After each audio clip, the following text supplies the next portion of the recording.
Welcome to the Out of the Deep End podcast with Dr. J.C. Burnham. It's been a while since I've done a podcast, had some technical difficulties, primarily the intro music that I was using, which I paid for entirely. But every time I try to upload a podcast to a streaming service where I could monetize it, such as YouTube or Facebook, I was getting notifications that I didn't own the rights to this music, even though I did own the rights to use this music. And I'd have to do an input, a request for every single episode. And I said, oh, this is going to get a little redundant, a little ridiculous. So I wrote my own intro music, which has turned out okay. I will probably continue to work on it, maybe write one entirely different. That's another set of skills. That's a lot of fun to work on. But for now, it's good enough and it's going to work, so I am back. I want to talk to you today about the Netflix movie Royalteen. If you haven't seen it, it dropped on August 17 of 2022. And it is a Norwegian film that's based upon a Norwegian YA series, YA being a young adult book series and the first one is called The Heir, which this movie is based upon. Now, big time spoiler alert. I'm going to assume if you are listening to this that you have already watched the film or you've read the book and you're looking to watch the film. I'm not necessarily going to do a film review, though I will talk to you about some things that I liked about it or didn't like it. But I want to focus on the mental health aspects of the movie, because that's what this podcast is all about. What can we learn from the characters? What can we learn from their story? What do the writers teach us? How accurate is it? So it is a movie directed by Emily Beck, and it is your Cinderella type story but it has a YA twist, and you have a girl that's trying to move to a new place to start over, and she meets the prince and they fall in love. But of course there are conflicts, complete with an evil stepmother, maybe, and an evil sister, maybe. Though we're not entirely sure how that's going to develop, because remember, this is just the first movie in the series. So Lena is the girl who moves to Oslo from her old town because she has a secret and she's trying to get away from that secret. In fact, she has two secrets, and she meets the prince Kala, and his sister is Marguerite, and they go to a kind of a bourgeois, it looks like, I'm not sure if it's a private school or a public school. You kind of assume it's a private school because it's small and the royalty are there.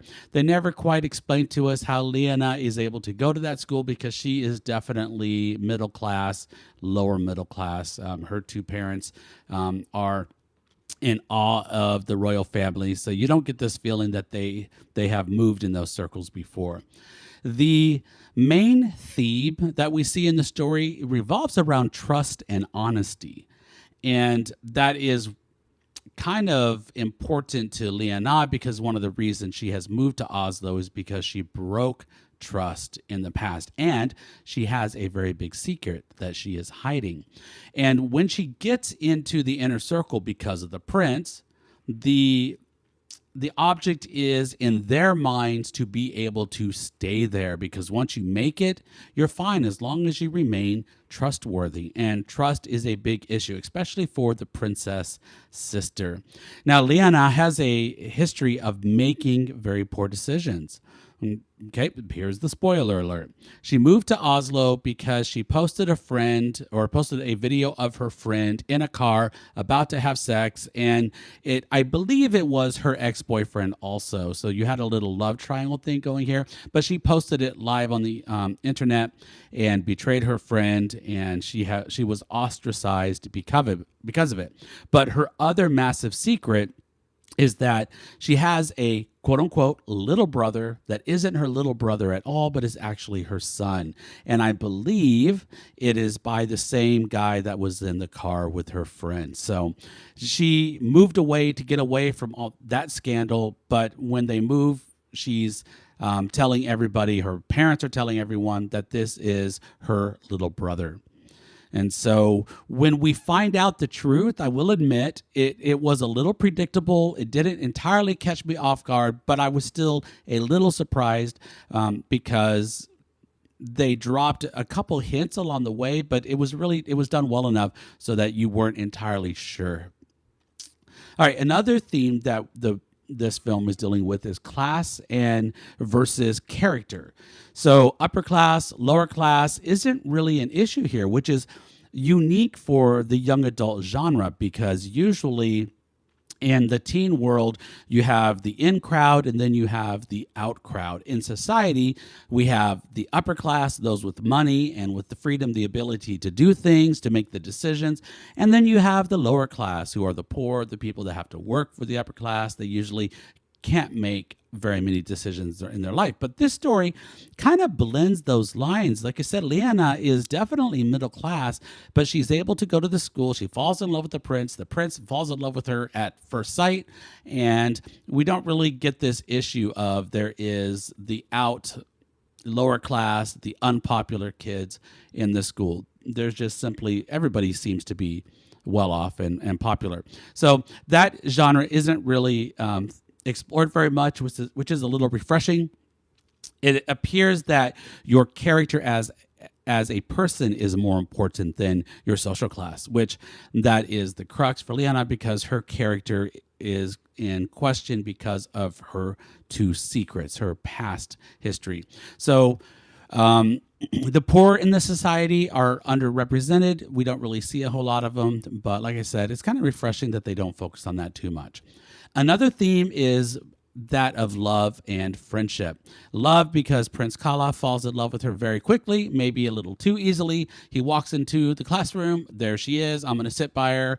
Oh, I like you. And then he never has any doubts, or at least we never get to see those doubts. So she also loves him in return. But it's a failing in the story that we don't really know why she loves him. Does she love him simply because he's a prince? Does she love him because he's good looking, because he has a good personality? Like, we don't really get inside and understand where the chemistry is coming from. It's just a little bit assumed, a little bit generic. We don't really know what's at stake for the prince either. Is he afraid of having another scandal? Because you would think so, based upon the fact that he has had scandals. They have been in the tabloids, but we learn that, well, they were really set up. So he's a good guy after all. Okay, well, then what are you afraid of? Is there an issue with him marrying someone who's just a commoner, that the future queen might not be acceptable by his family? But we don't really get to see that dynamic either. So another thing that's interesting is Liana really has no friends in her life. She comes to this new school, so everyone she's meeting is new, but we don't really get that person in her life from her old school that was her best friend, that was going to be with her no matter what, which is usually a really good indication that a person is good, right? We said that social class is important, but your friendship, your ability to be trustworthy and honest is more important. Well, if that's so important, then where are her friends? She betrayed her best friend. She betrayed her boyfriend. And so we don't know if she is a trustworthy person or not. And I also felt that the royal family, with the exception of the sister, but she goes along with it rather easily, also they accept her very quickly, and they don't ask too many questions, which I didn't find entirely believable, especially if he has been the victim of past scandals set up for photo ops and so forth. I think they probably would have checked her out a little harder. All right, so let's get to the psychology of the story. So we're talking with teenagers, young adults. So when we in psychology, counseling, therapy, when we talk about developmental stages of teenagers, we're typically talking from ages 12 to 18. That's Erik Erikson's identity versus role confusion stage. And the main idea of this stage revolves around a singular question: who am I? So a teen is constantly trying to figure out how they fit into the world. What is their identity? What is their personality? What do they stand for? What do they like? What do they dislike? It's all about who am I? Development of ego strength is very important at this stage. Balancing what is right versus what your desires are. So we see this is an issue in the story, but I think it's more of an issue for Leona than anything else, which is a little ironic because she is our protagonist. We see that in this story, sex has already played a role in her life because she has a child. But she also is very willing to have sex with the prince. In fact, she wants to, and she makes that very clear. And he's the one that says, whoa, slow down. I'm not ready for this. It makes me nervous, right? But she's willing to make the same mistakes that she made before. Even though she brought condoms, we never know what's going to happen, right? But for her, it's not really an issue. So she seems to have totally accepted that sex is not that big of a deal. Now, mind you, this is a Norwegian book, a Norwegian film. So European, Norwegian values on such things are very different than Americans. And I'm viewing this through an American's eye, just like you probably are as well. So I don't really know the way they view sex, but it seems that her parents seem to be, if not condoning it, they don't really warn her or say anything that we might expect an American set of parents might do. Be careful, especially with the prince, who has this reputation of being a party bad boy, though we know he's not, according to him. But you would think that the parents might say something, but they don't. So if Leona is going to be our protagonist and she's going to be our heroine that we root for, why is she the one that is breaking these moral values when these values should be part of her ego strength, but they certainly are not?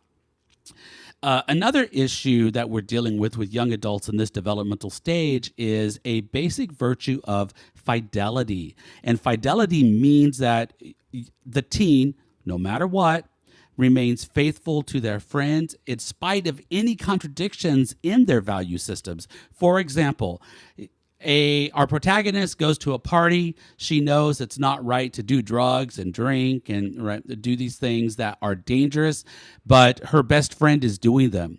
So she has to support her best friend, even though she knows that it's wrong, because fidelity to a teen says, I have your back, even if you are breaking the rules, because that is my job to be your friend. And like I said before, Leona doesn't have this friend that has fidelity with her.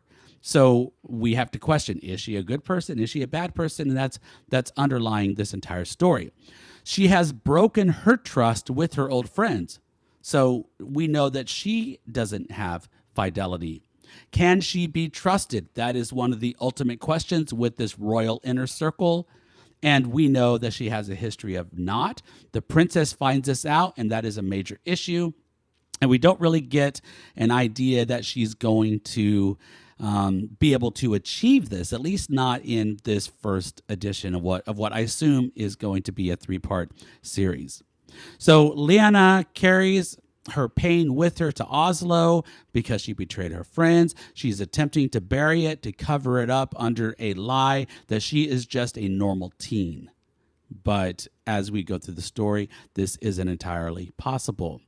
She sees her old friend at the gas station. She attempts to reconcile by apologizing, which gives us an idea. Oh, we think she's a good girl. We think Leona is going to be worthy of being our hero, but her friend doesn't accept her apology.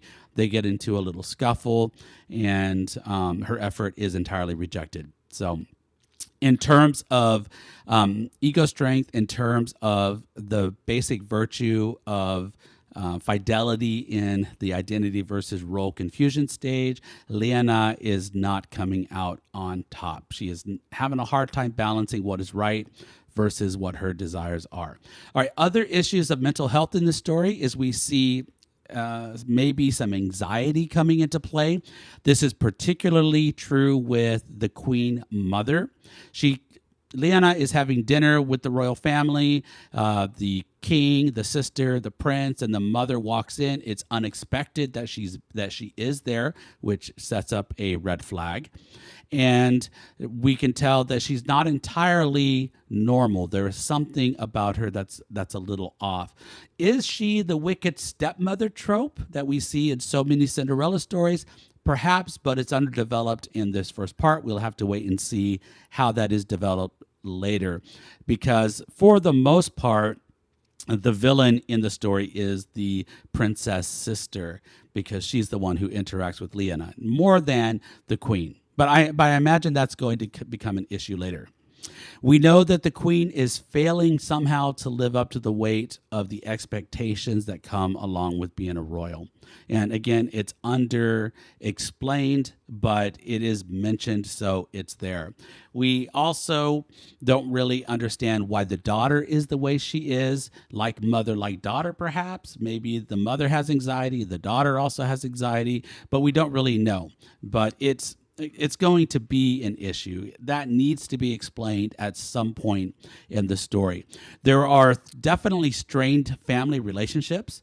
The king just kind of seems to be a little okay with everything, to the point that he comes across as being dissociated from reality. And watching this, you have to ask yourself, is that simply a coping mechanism?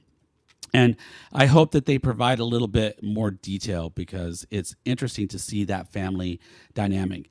Let's take a moment then and talk about Lyanna's mental health. She's sexually promiscuous in spite of already having a child. Her behavior seems irresponsible, like maybe she's trying too hard to be a teen as opposed to being a responsible young teen mother, like she probably should be. When the prince sleeps with her, they get to sleep in their own room. They get to go off on this weekend with their friends, right? But he doesn't want to have sex. He's the one that's in control, and we don't know exactly what the truth is about his scandalous history, but he tells us everything is okay. She's trying to make good on her past mistakes, but she's still hiding everything in secrecy. Her dishonesty is creating what we in counseling call a cognitive dissonance. This is a Freudian mentality where you have two parts in your ideology in your brain that are in opposition to one another. She can't be a teen and be a mother at the same time. It's impossible, because a teen doesn't have those adult responsibilities, but she is a teen mother, and she's trying to pretend to be a teen. And in order to do so, the way she solves the dissonance is by neglecting her child, which isn't right. So until this cognitive dissonance is solved, she's going to have her own sense of anxiety, her own sense that something isn't right with my life. And in fact, it's a very important part in the story where she makes a Instagram post and she says, "This is my child. I'm never going to neglect him again. I love him." And the truth is out there. So for her, that is a very important moment. She does come clean about her son, but not about her past. Not yet. Even at the very end of the story, where the prince, right, everything seems to be like it's going to be okay, but he asks her a very important question. He says, "Any more surprises?" And she looks at him dead in the eye and says no, which we know is a lie, because she has come clean about her son, but she has not come clean about her fidelity with her friends. One more thing I want to just touch on real quick is also the parenting. Again, Norwegian values could be very different from American values, but I want to talk from an American point of view, because it seems that the parents have given all the teens in the story a remarkable amount of freedom. Now, with the royals, there are secret agents lurking in the background, so you know that they're not as free as they appear to be. But for Lyanna, her parents just seem to let her do whatever she wants. And in order for parents to be successful with raising teens, there has to be a very careful balance between what freedom and established boundaries. And you give them the freedom to go out there and try some things, to feel like they're adultish, but at the same time, those boundaries kind of tell them what is too far. And good parents know how to set these boundaries, and they're very clear for the children, for the teens, so that they don't get hurt in the real world. But in this story, Leanna doesn't seem to have any boundaries. Her parents seem to go along with whatever she wants to do. They're trying so hard to let her be a teen. They're even lying about the fact that the child is really Leanna's child. And they say it's her little brother, which we know is not correct. So Leanna doesn't seem to have any boundaries, which in my opinion could explain her first pregnancy, and also explains her continuing promiscuity, because she hasn't learned from her past mistakes. Those boundaries weren't set, so she failed once and she's willing to fail again. And we don't really understand her motivation behind that, because usually for teens, the girl that is most sexually provocative is a girl that is lacking something, and they're trying to fill a hole, a void in their life, which usually comes from lack of parenting. But for Leanna, she seems to have remarkable parents. So it doesn't make sense that she would be so willing to go out there, break all the social norms, take such big risks, and get pregnant. It seems like her parents would have taught her better. But again, it's a movie. It is what it is. Are her parents a little too ideal? Are they a little too understanding? They don't ever seem to be frustrated over having to raise their daughter's child. Parents, after they get to the point where they have a teen, they're kind of looking forward to having a little bit more freedom. And yet here comes another child that they are expected to raise on their own. That should be, in the real world, a challenge for the parents. But we don't see that. They're a little too clear cut in their acceptance. They even uprooted their lives and moved for Leanna. And I have to ask, as looking from a counseling point of view, is it healthy?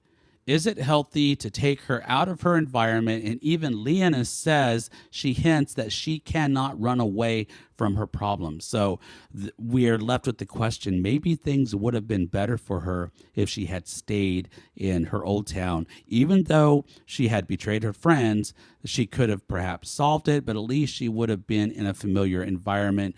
Running, hiding her secrets aren't helping her move on. And then, referring to parenting, as I mentioned, the royal parents seem to be as dysfunctional as Leanna's parents are understanding. And so there's a lot more to that story. I hope we get to see it. The ending of the story is typical Cinderella. The prince accepts her in spite of her being a teen mother. It's a nice touch. I say it happens too easily. The prince is, I don't know, he's smitten with her for reasons we don't really understand. She's not incredibly beautiful, but she is attractive. She is nice. She does seem to not care very much about him being a royal, which might be refreshing to him. But beyond that, the romance really isn't explored. It's not really explained.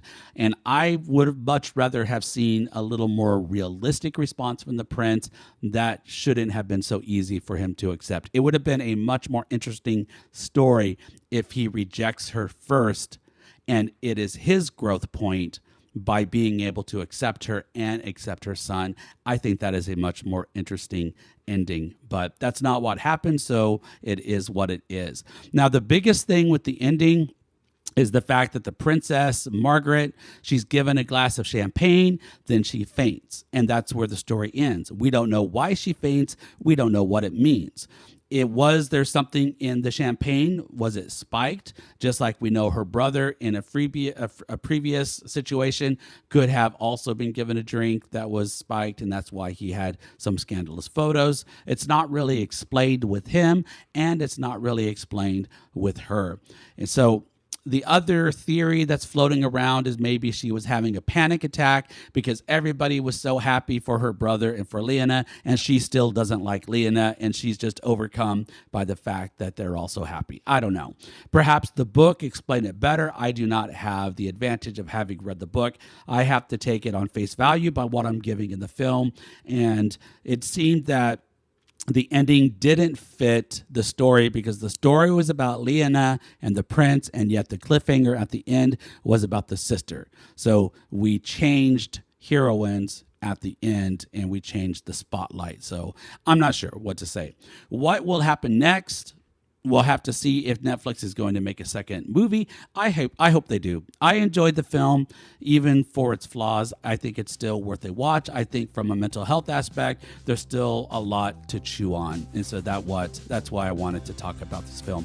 I hope you watch it. I hope you enjoy it. I hope you could learn something from it, at least maybe start some conversations about teen behavior, teen pregnancies, and maybe even about living in a world where you don't have the typical teen in and out groups, but everybody it just kind of relates to one another based upon who you are. Do you have fidelity?